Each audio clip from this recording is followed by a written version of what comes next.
but it's also about knowing how to see the patterns and understanding what's happening, because innovation is a process in which you change, but it also changes you.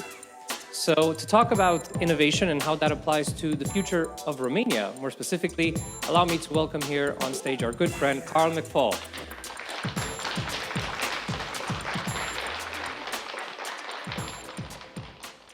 Bună dimineața. No, now it's bună ziua, no? And then it's bună seara, and noaptea bună, and perhaps ciorba de burtă after some distracție. So, another very important word I learned actually from Ovidiu Megan. I remember the people who teach me words, right? Împreună, together. That's what innovation requires. In these life cycles of innovation, and wherever I go, and also looking into the historical context, I sort of discover that the roles remains the same in this kind of împreună situation, and also the faces, because I mean, we need to gather together quite different type of personalities and people in what we do when we go about to innovate something. And it starts here in the gestation phase of science with the knowledge producers, the introvert researchers. They go close to the wall in a corridor and look down on the floor when you try to greet them.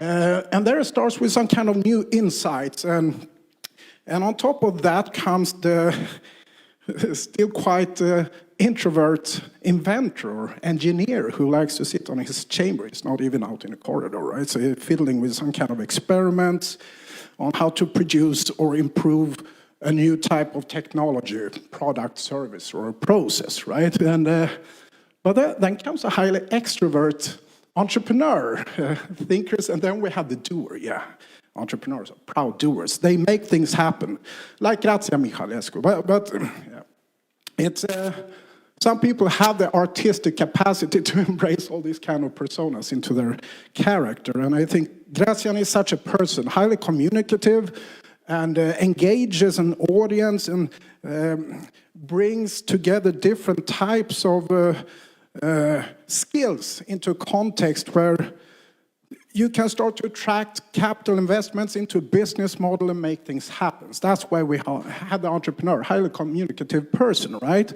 And during this kind of emerging process with emergent practice, best practice can start to appear after a while, so we know how to routinize work and start to mass produce similar units and reach some kind of limit to how many people can adopt a new solution into a market. That's why we enter the decline phase and start to think about organization. And we come from this industrial paradigm for mass production, basically, right? And now we live in a rapid, innovation-driven economy where we need the adaptive enterprise and business agility in order to enter these new phases and life cycles of innovation. And it will be very interesting to see further on here what the human capital will do now when it's going down in the digital domain of structural capital, the artificial intelligent ecosystem. But human capital, well, it used to be inventory and machinery and stuff which composed the components of market value in organizations. And today it's the opposite.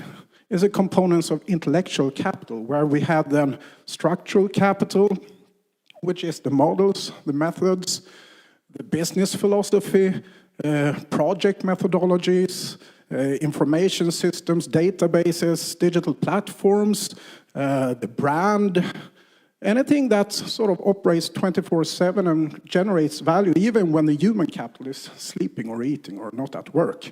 That's a structural capital. And the human capital builds the relational capital, as I said, and the entrepreneurial dimension of connecting customers and vendors and social networks. But the core thing here is the structural capital, because structural capital either enables or disables human capital to function, as we heard about. What we design designs us back. That's ontological design, right?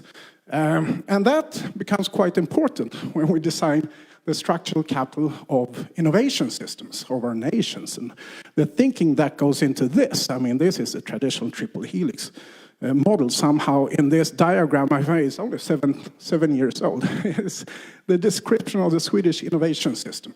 It actually doesn't work like that. I found it on the European Commission website. Typical engineer who has made that, right?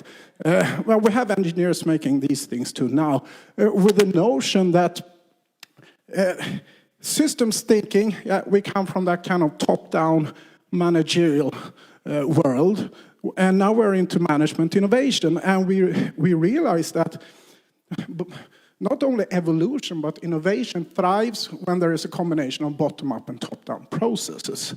And the fourth component, now Servas just destroyed my presentation. He started to talk about double, triple helixes, right? But if we think a little bit, the individuals here, why are they in the center now? Well, it's in the places in the world where we have highly communicative society, mediated society. They influence very much how resources should be allocated among these other stakeholders and the sort of policies and procedures.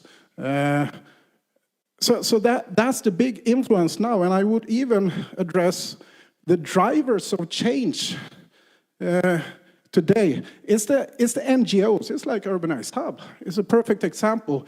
Sweden actually, when it comes to NGOs, and we create these open innovation platforms in different cities, right, which operates in the workspace between the workplaces. They get core funding from the municipalities, a combination with the region, the academia, the government, and innovation agencies and science councils we have here, to have more permanent sort of installation of people on these open innovation platforms and NGOs. And because we notice they are the matchmakers in this kind of multi-helix constellation. And they are not big and slow. They are small and agile and fast. So cities are drivers of change for the sustainable development, as well as the smaller combination of these smaller entities of organizations in this new type of view we have on an ecosystem. And we will return to that kind of metaphor. What we design designs us back, right? So where does these highly innovative, innovation-driven economy thrive? Well, in certain parts of the world where there is press freedom to disseminate ideas and circulate different ideas and critical thinking, debate, discuss things, less authoritarian, centralized systems. We call them democracies. Of course, they have some kind of set of rules to make a free market remain free and avoid monopoly formation, whether that comes from public or private side of the sectors. And they create some kind of highly attractive places for people to develop their human potential. So we also see the migration waves that are going north and to the west. And whether you're a proponent or opponent of the West, it's, well, there is one person who moves in the opposite direction, and that's me, right? So I thrive where there is in the emerging zone. Because we're not stuck in a path dependency here, right? So I think Romania, coming here, I see you have a great window of opportunity to start to develop and export solutions for all these cities as a major market ahead of us, who will require new solutions in energy, transport, mobility, democracy tools, whatever, right? When people start to live so close together in urban areas, and what challenges that gives us. So is there a future for Romania? Well, I think if Morocco can enter the finals of the World Cup in football, there is absolutely an opportunity for Romania to become an innovation leader in Europe. And I would start that, as we heard also from Servas, we deal with multiple futures, right? And whatever the time frame is, multiple time frames for this future, we start to sort of generate a couple of scenarios with a purpose, vision, and mission about the place with a planetary kind of mindset to design a preferable future. And then we bring in the partnerships in the quadruple helix and start with the change makers to mobilize the early adopters and the late majority and perhaps even the more skeptical laggards. So start with the change makers and create a critical mass. And that's a relational capital. Then we start to create learning journeys because, I mean, you have the competence here. Science, technology, engineering, math, soon a surplus of ICT graduates and everything. So you have human capital, but I think culture can be a blocker, right? And I meet a lot of people here in Romania.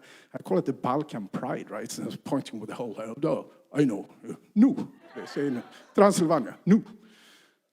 So in order to learn something, I mean, pride leads to ignorance, right? So, and the educational system needs to be reformed here. That's something I advocate for.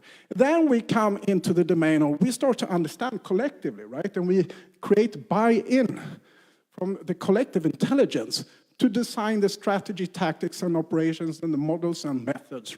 And then it will be much easier to go from strategy into operations when we have done it together with the people. So togetherness, ampruna, and do it again and again and again. Mulțumim frumos, iubesc Romania.